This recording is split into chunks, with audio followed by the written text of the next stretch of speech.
Yesenia Espinel comparte un diálogo con el invitado.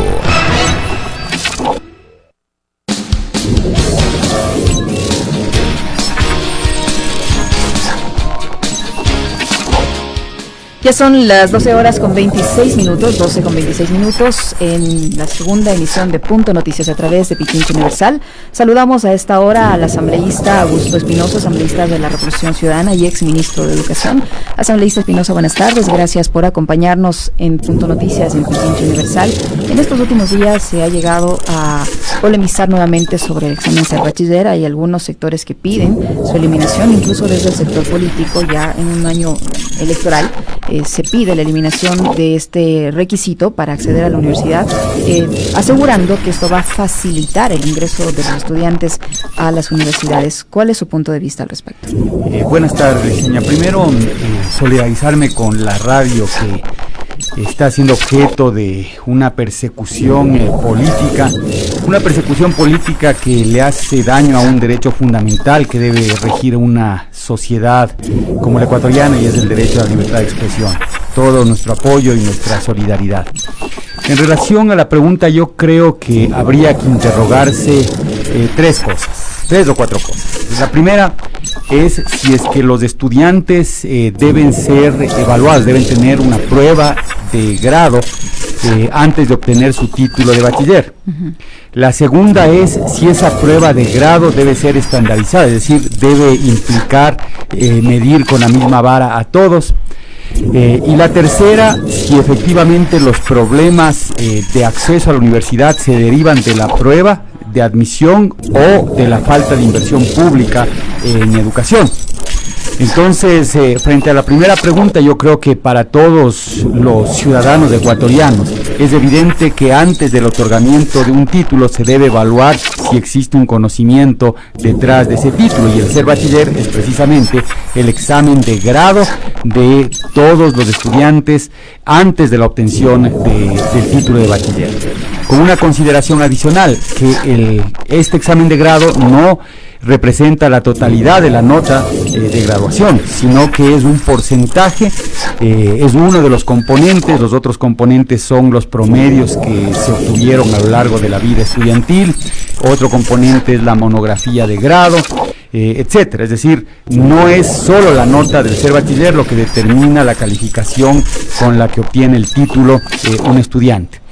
Y en ese sentido, también revisando las estadísticas del INEVAL, del Instituto Nacional de Evaluación, y del Ministerio de Educación, uno se puede dar cuenta que prácticamente todos los estudiantes aprueban ese examen. Es decir, no hay sino alrededor o máximo un 5% de estudiantes que reprueban el examen con la posibilidad de volver a rendirlo después. Es decir, a nivel de la finalización del bachillerato, la prueba Ser Bachiller no es ningún problema, sino más bien es un instrumento que hace justicia porque permite medir a todos con el mismo instrumento de medición. Sin embargo, este instrumento de medición es cuestionado en algunos sectores porque dicen que no llega en las mismas condiciones, o que los estudiantes que dan este examen no están en las mismas condiciones, pues sus establecimientos educativos posiblemente no tienen las mismas herramientas, la misma calidad académica, y llegan en desigualdad. Todavía tenemos una educación heterogénea, una educación en donde existen planteles públicos o privados de excelente calidad, y también planteles públicos y privados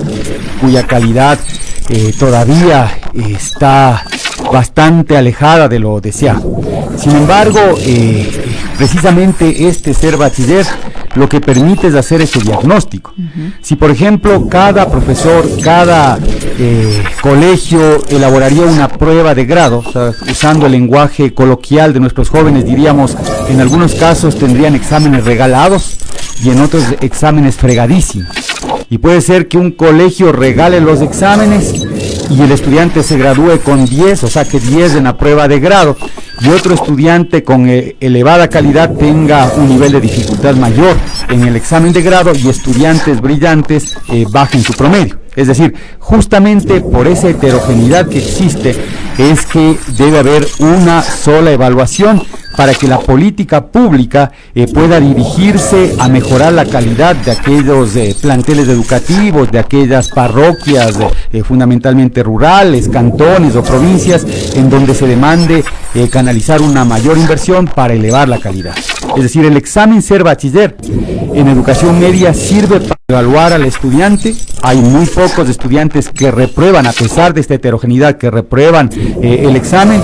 Si es que reprueban el examen, tienen una nueva oportunidad de rendirlo.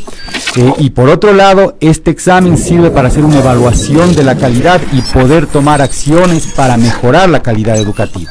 Entonces, eliminar el Ser Bachiller en la práctica nos lleva a esas épocas en donde se preguntaban cómo está la educación en el Ecuador. No sé, nadie sabía nada, porque lo que no se puede medir es difícil o casi imposible gestionar. Ahora, donde más se ha cuestionado el Ser Bachiller es en es como una herramienta o una de las herramientas para el acceso a las universidades. Aquí la ciudadanía debe tener claridad de que el Ser Bachiller originalmente nació como una evaluación de conocimientos, es decir, era el examen de grado en donde sí se evaluaba cómo están en matemáticas, cómo están en ciencias naturales, en literatura y demás, es de conocimientos ligados a los estándares educativos y al diseño curricular. Así nació el Ser Bachiller, para eso nació el Ser Bachiller. Pero existía otro examen, que es el Examen Nacional de Educación Superior, que evaluaba en cambio aptitudes, el ENES. Y las aptitudes no se desarrollan solo en el aula con el cumplimiento del currículum, muchas veces se desarrollan en actividades cotidianas, de la siembra en el campo, haciendo deporte. Hay múltiples formas de desarrollar competencias y aptitudes. Entonces, este ENES, para evitar ese esfuerzo estatal de hacer dos exámenes como teníamos antes, se termina fusionando con el Ser Bachiller. Es decir, el Ser Bachiller ahora tiene dos componentes: el de conocimientos, que nunca se discutió sobre la necesidad de usarlo, y el de aptitudes. Con el de aptitudes sí hay cierto nivel de resistencia, porque dice cómo un examen puede determinar el futuro de los estudiantes. Primero, las aptitudes, como le digo, no necesariamente están ligadas a la situación socioeconómica de los jóvenes. Es más, desde que se implementó la evaluación de aptitudes, el porcentaje de estudiantes pertenecientes al 20% más pobre de la población o a sectores históricamente marginados como los indígenas, los afroecuatorianos, el porcentaje de matrícula de esos sectores prácticamente se duplicó. Es decir, ese examen en principio se podría decir que es inclusivo. Después, imaginemos que no existe ese examen y que llegamos al extremo del libre ingreso.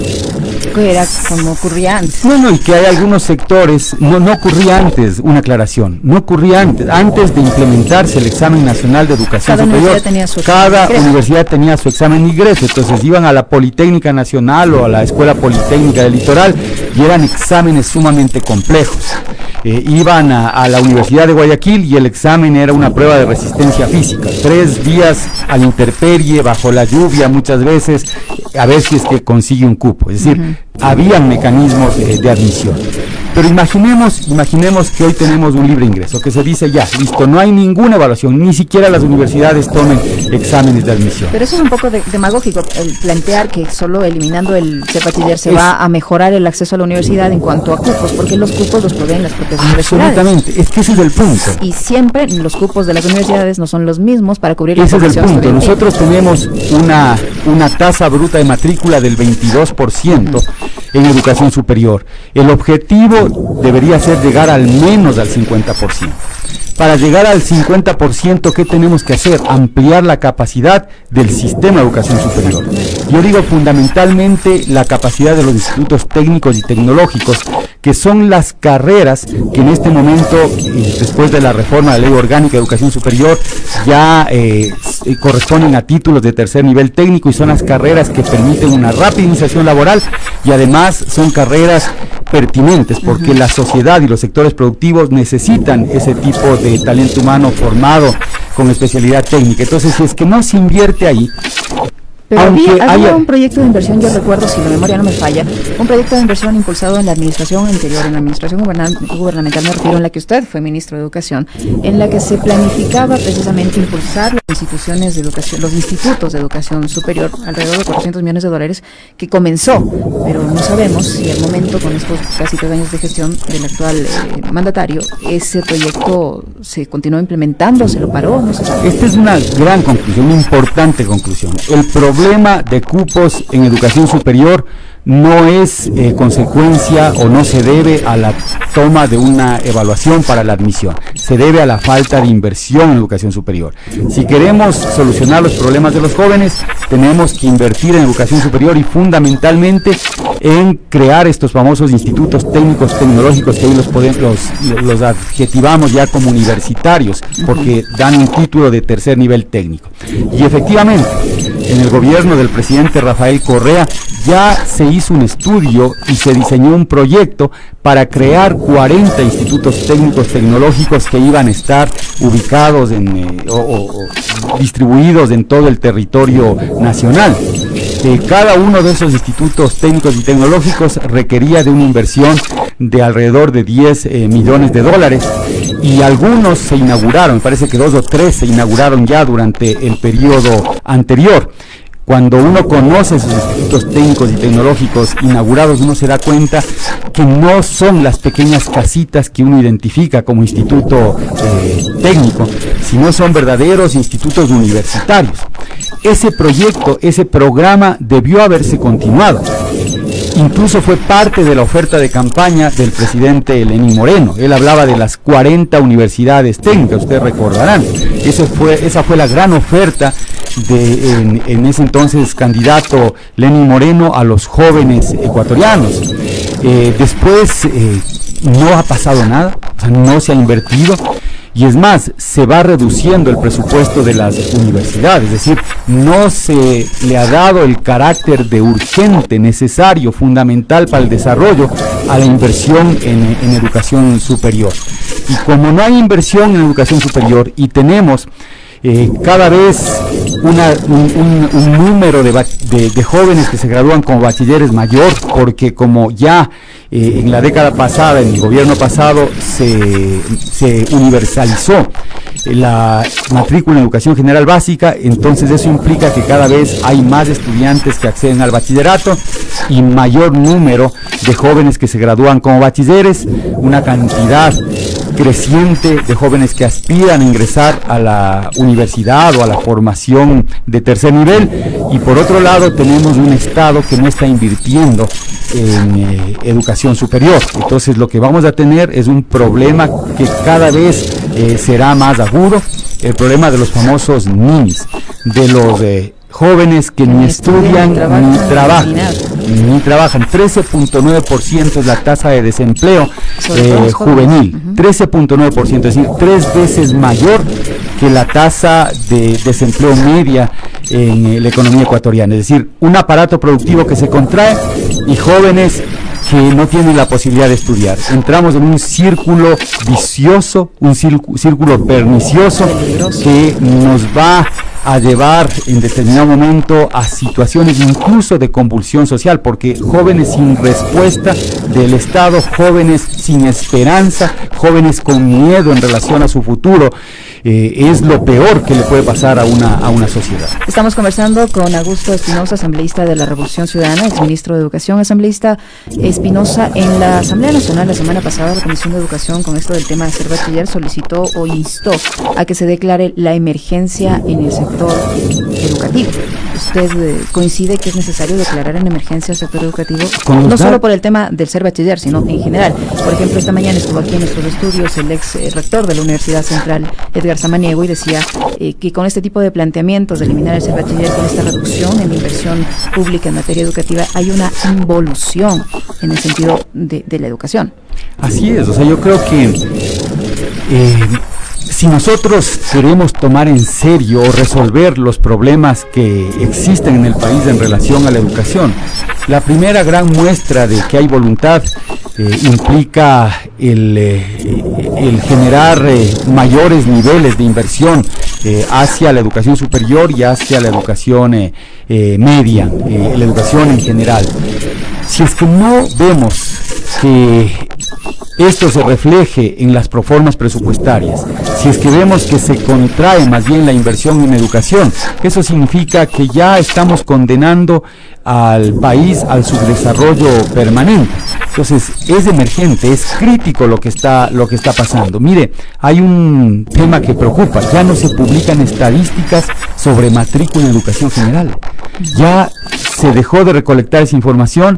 Lo que publica el Ministerio de Educación corresponde, me parece que el último dato que se tiene es del 2016, 2017 máximo. Entonces no sabemos qué está pasando, pero sí hay una percepción de que cada vez hay menos niños y niñas en las escuelas, en porcentajes relativos o en valores relativos, y cada vez el número de jóvenes que está fuera del sistema de educación superior crece.